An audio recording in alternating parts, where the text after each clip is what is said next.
Hello students, today we are discussing about the use of preposition.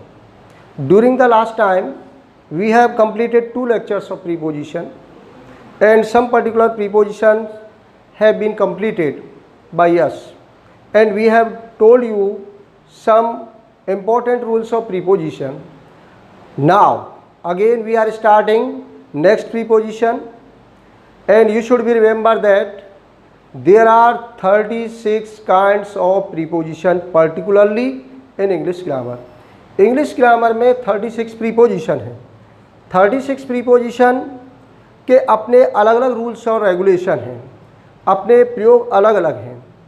तो अब एक इसका जो मेन पॉइंट है, मेन जो बात है उसको याद रखो कि जो प्रीपोजिशन है, प्रीपोजिशन पहले की स्थिति, किसी नाउन, प्रोनाउन, एडजेक्टिव जिसके पूर्व प्रयोग हो रहा है, तो प्रीपोजिशन में अपने आप में कोई रूल रेगुलेशन नहीं है।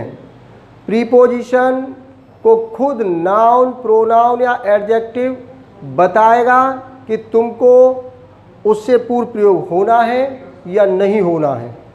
जिस पोजीशन में नाउन होगा, जिस नाउन से पूर्व आप प्रीपोजिशन का प्रयोग कर रहे हैं, जो भी नाउन प्रोनाउन है, तो उसी से हमें पूछना पड़ेगा कि इससे पूर्व किस प्रीपोजिशन को लाना है। प्रीपोजिशन नहीं बताएगा। अच्छा, एक और मोस्ट इम्पॉर्टेंट बात याद रखिए प्रीपोजिशन के बारे में। प्रीपोजिशन क्या, इंग्लिश के बारे में यही है बात कि एक ट्रांसलेशन मेथड से आप पढ़ते हैं इन सब चीज़ों को, ग्रामर को जो आप पढ़ रहे हैं। तो जब तक आप सेंटेंस का सेंस नहीं समझोगे, सेंटेंस का सेंस निकालना हमें बड़ा ज़रूरी है, बहुत आवश्यक है। और यदि सेंस नहीं समझ में आ रहा सेंटेंस में, तो आप प्रीपोजिशन का प्रॉपर और करेक्ट यूज नहीं कर सकते।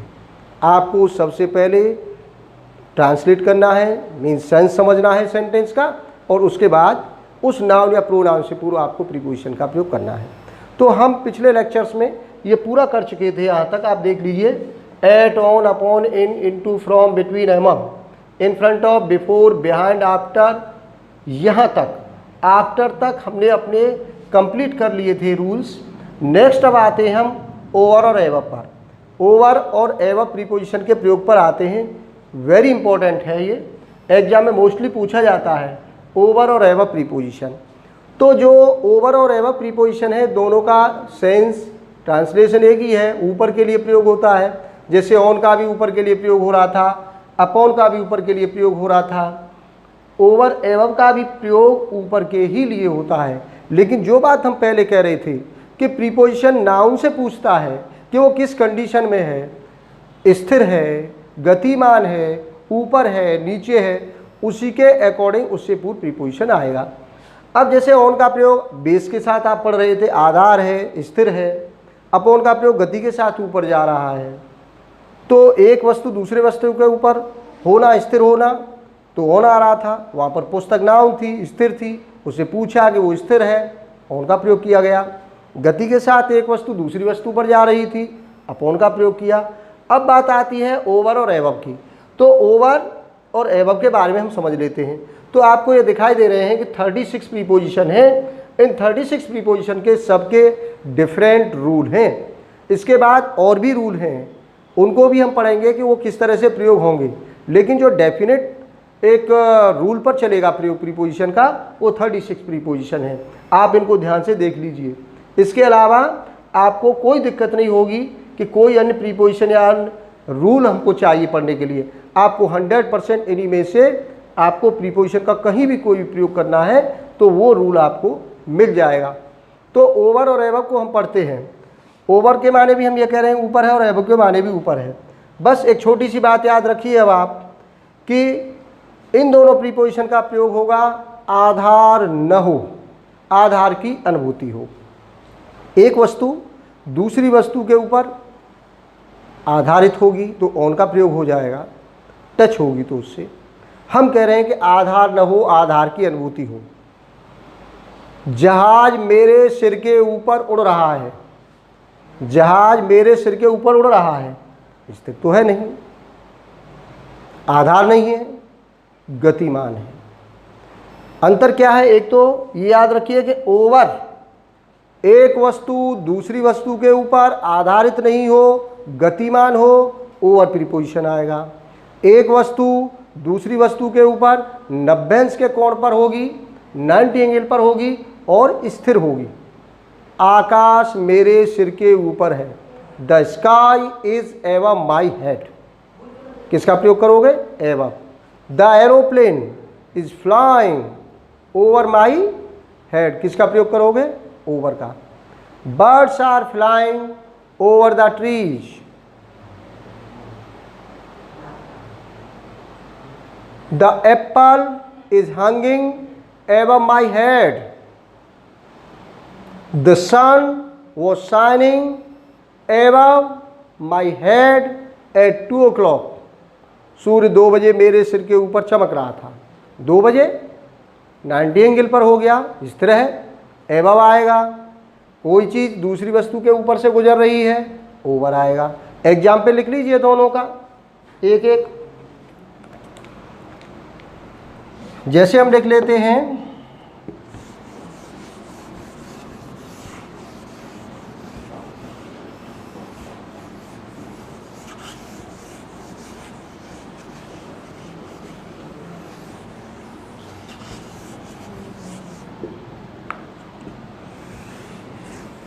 नोट कर लीजिए इसका। The aeroplane is flying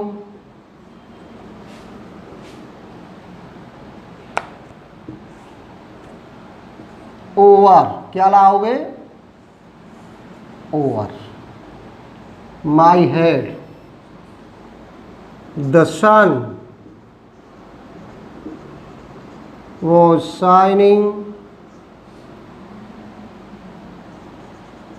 over my head at 2 o'clock। ठीक। तो इस तरीके से हम एग्जाम्पल बहुत सारे आप ले सकते हैं। तो ये हमारा प्रयोग होगा, ओवर और एबव का प्रयोग हो गया। अब नेक्स्ट आते हैं हम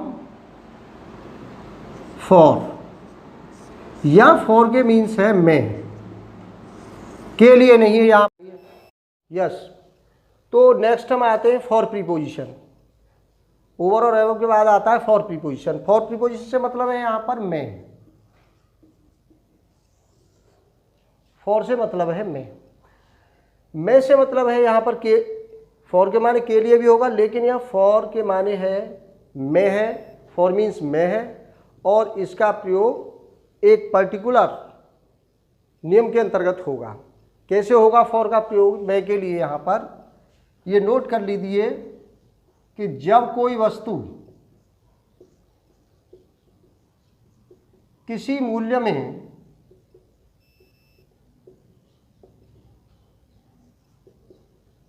बेची या खरीदी गई हो,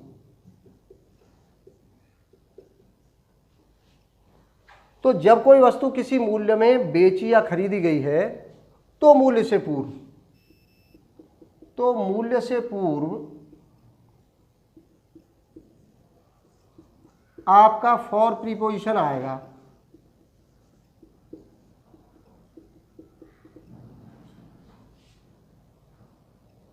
गलती क्या करते हैं इसमें कि इनका प्रयोग कर देते हैं। जैसे मान लीजिए एक सेंटेंस लेते हैं, एग्जाम्पल ले लीजिए इसका। तुमने 500 रुपये में एक गाय खरीदी या बेची। तो चाहे तो किसी मूल्य में कोई वस्तु खरीदी गई है या बेची गई है, तो दोनों से पूर्व, मूल्य से पूर्व, बेचने वाले मूल्य से पूर्व भी, खरीदने वाले मूल्य से पूर्व भी आप फॉर प्रीपोजिशन का प्रयोग करेंगे इस मैं की इंग्लिश के लिए, न कि आप इसका प्रयोग इनके लिए करें। तो आप कर देंगे, इसे ट्रांसलेट कर दीजिए इसे कि you bought a cow for 500 rupees.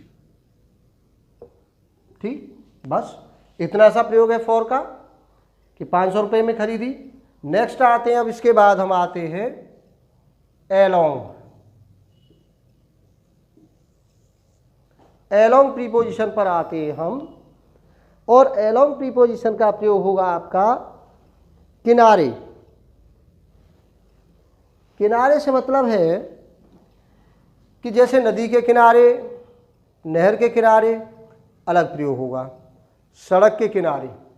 सड़क के किनारे के लिए जैसे एलोंग का प्रयोग हुआ सड़क के किनारे, जब कोई वस्तु किसी सड़क के किनारे है, जैसे तुमने एक मरे हुए कुत्ते को सड़क के किनारे देखा, तुमने एक मरे हुए कुत्ते को सड़क के किनारे देखा तो वहाँ पर बैंक नहीं आएगा।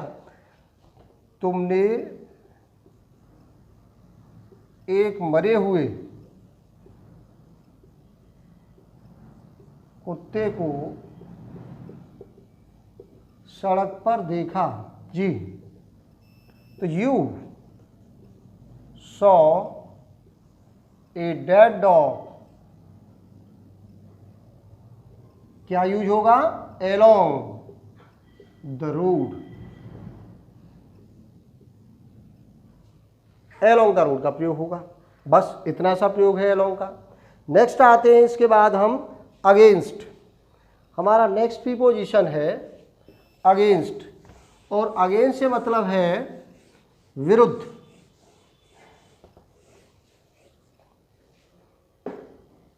अगेंस्ट विरुद्ध,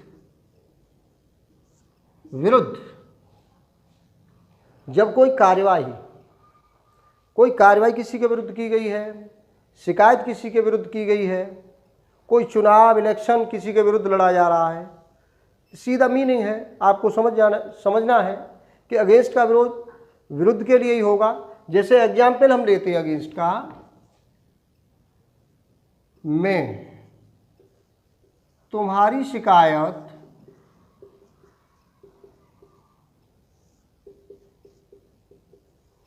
पिताजी से करूंगा।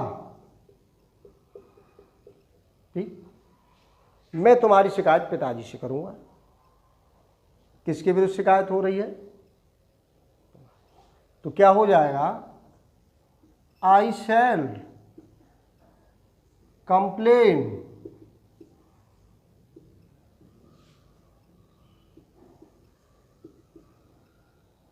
Against you to the father.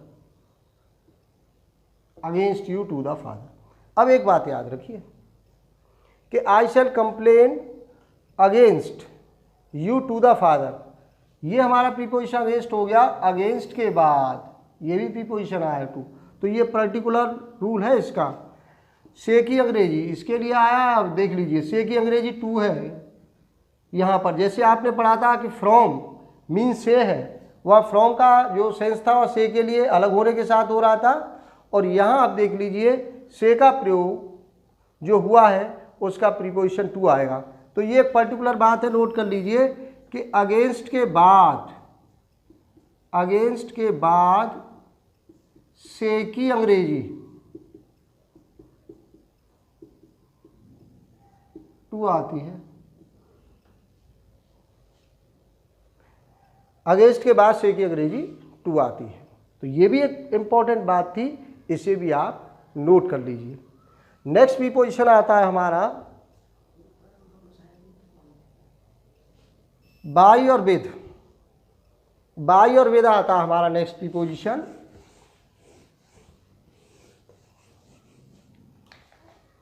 ये मोस्ट इंपॉर्टेंट प्रीपोजिशन है, बाई और विद।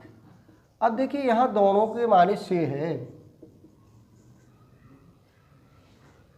बाई के माने भी से है और विद के माने भी से है, लेकिन दोनों की पोजीशन अलग अलग है, अलग अलग प्रयोग हैं। बाई का प्रयोग से की अंग्रेजी के लिए कब होगा और विद का प्रयोग से की अंग्रेजी के लिए कब होगा, तो दोनों के अपने अलग अलग पर्टिकुलर नियम हैं। इसमें बड़ा कन्फ्यूजन रहता है, क्योंकि बाई का प्रयोग आप एक्टिव पैसिव में भी करते हो, जब पैसिव बनाते हो तो वहाँ भी बाई का प्रयोग होता है, और यहाँ पर अलग कंडीशन में प्रयोग हो रहा है बाई का। यहाँ विद के माने साथ भी होता है, यहाँ कंडीशन अलग है या प्रीपोजिशन के रूप में है। तो आइए हम इसे समझ लेते हैं कि इनमें क्या डिफरेंस है और इनका कैसे कैसे प्रयोग होगा। तो हम इसे नोट कर लेते हैं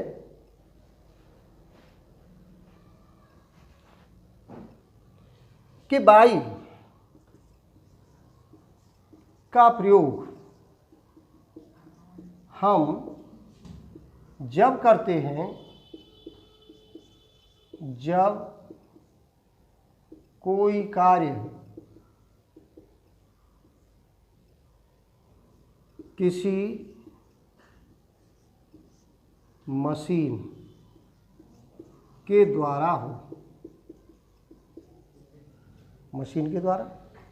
इसका मतलब ये हुआ कि आप जो भी कोई ऑटोमेटिक मशीन काम कर रही है, इंजन काम कर रहा है, यहाँ पर मनुष्य के साथ एक कोई वस्तु है और वो ऑटोमेटिक काम कर रही है।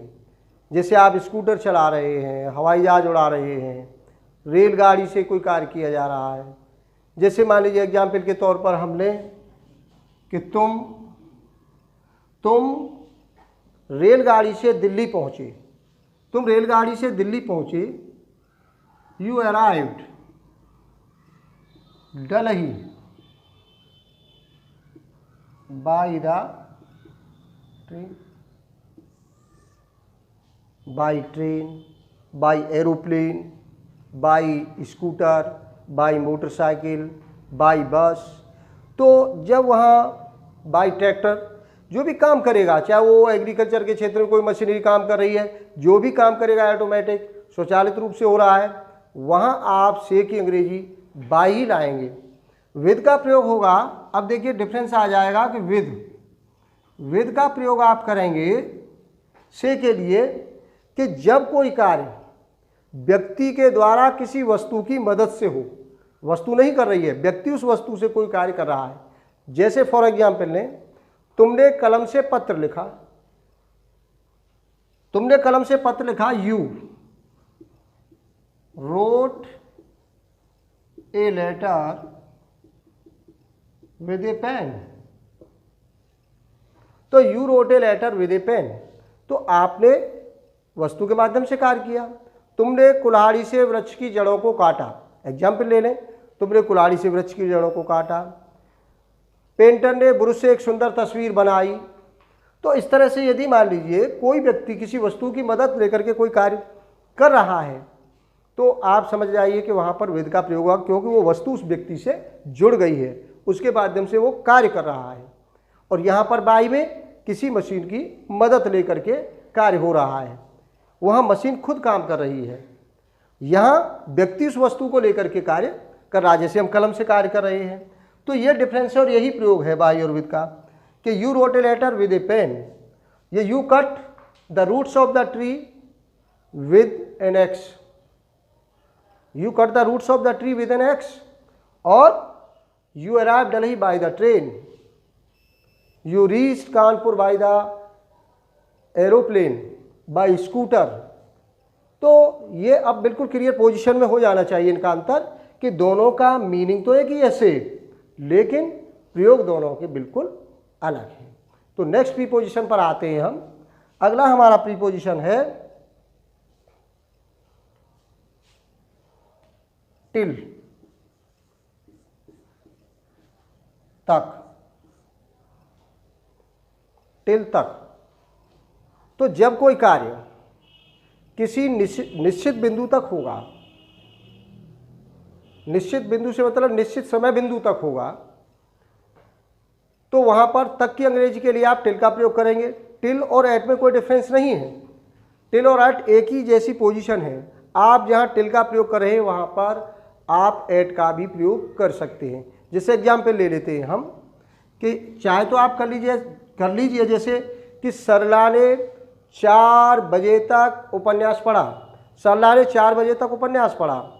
सरला read a novel till 4 o'clock और एट 4 o'clock, दोनों में से कोई भी ले आइए, दोनों प्रयोग बिल्कुल करेक्ट हैं। चाहे टिल ले आइए एट ले आइए, ये कोई कन्फ्यूजन की बात नहीं होनी चाहिए। टिल एक तरह से मीनिंग के रूप में भी आ जाता है और एट का प्रयोग केवल एक प्रीपोजिशन के रूप में ही किया जाता है। तो कोई डिफरेंस नहीं है, चाहे तो आप सेंटेंस को ये कर लीजिए कि you read a novel till 4 o'clock, या यहाँ पर आप एट प्रीपोजिशन भी प्रयोग कर सकते हैं। इसके बाद टिल के बाद हम आते हैं, नेक्स्ट है हमारा टिल के बाद